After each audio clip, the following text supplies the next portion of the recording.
So we mentioned the operational centers. Let's look at one model. There are several models now. This is the one called NOAA that's used by NOAA, N-O-A-A. Okay, so this I think originated in Oregon State University, if I remember right. I won't go through the details as always, but you can see that now it has multiple layers of soil with each one having different depths. It depends on what you're trying to represent in terms of water balance, soil texture, time scales of water flow, and so on. So you can see each one has a temperature, has water that's going here into almost groundwater level, root depths here. Soil moisture flux is defined as the top layer, and then the soil heat flux is defined, interflow, internal soil heat flux, internal soil moisture flux, gravitational flow, unconfined aquifer flow. Recharge rate is proportional to water head at the bottom, water head minus water head at the water table. So all kinds of details are carried. And of course at the surface there are processes, not only soil moisture, but you have to worry about snow because it's a global model and it's focused heavily on the US. If it has to do well with the US for weather and climate forecasts, so it has to worry about deposition, sublimation, and form snowpacks, especially with orography on mountains, so that they can also do the hydrology of snow deposition, snowpack growth, snow melt, spring runoff, etc. And of course there is turbulent heat flux to and from the snowpack, so albedo properties have to be carried, packed snow, clear snow, fresh snow, dirty snow, and so on. It depends on how many details represented. Canopy, water evaporation and transpiration, canopy interception, and precipitation, condensation, direct soil evaporation, and so on and so forth, and of course feedbacks to the atmosphere.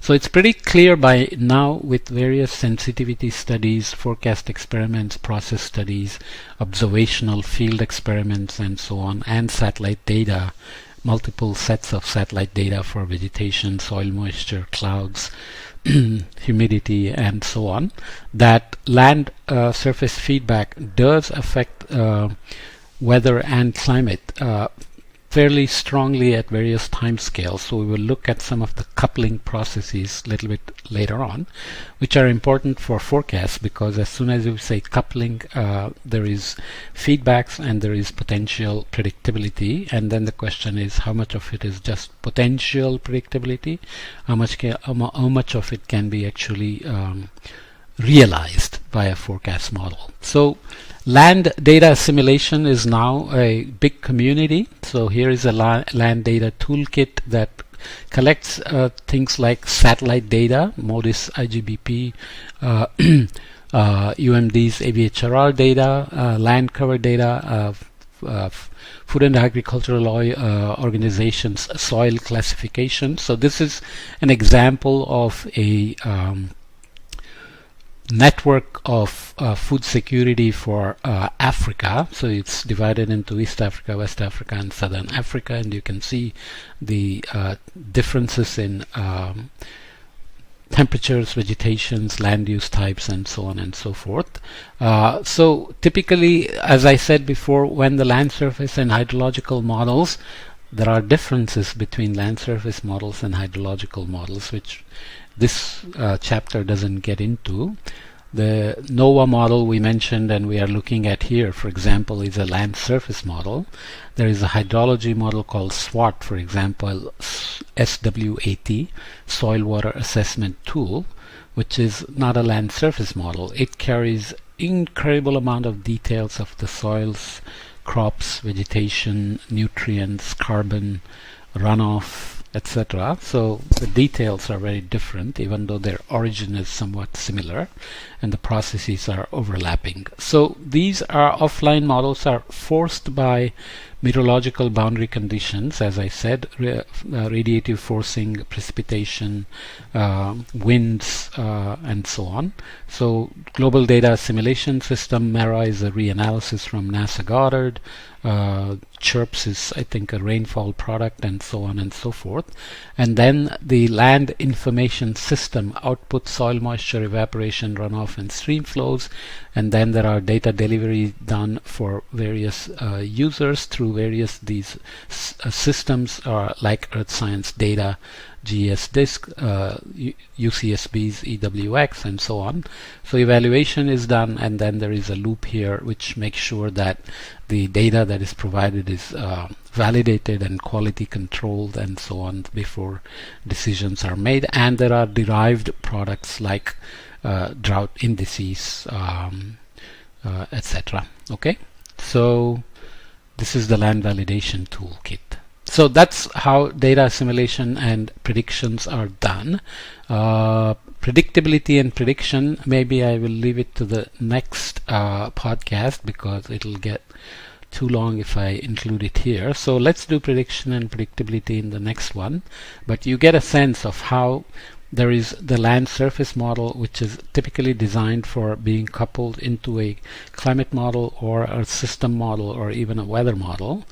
Remember, weather model is prescribing the ocean boundary condition as a slowly varying system, but land surface model often has to be coupled because land surface does have a strong diurnal cycle and can have strong feedbacks at weather timescales, but it depends on the particular system that you are looking at. Whereas hydrology models typically run offline, are focused much more on water balance, runoff, crop modeling, and other details. And there are models like CWRF, the so-called Climate Weather Research and Forecast Model developed by Liang and his team over lots of years, combines the land surface model and the hydrology model. It takes some work and there are some details.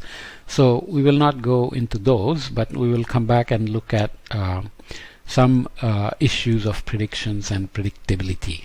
But the main thing to remember is that soil moisture does provide memory, and that means predictions and predictability, especially at S2S timescales. And there are also details such as vegetation, for example, acting as a soil or a water vapor capacitor. So it can bring up soil moisture from the roots into the vegetation, and even when there is no rain, it can still create evapotranspiration and act as a water vapor capacitor for the local and regional climate, for example.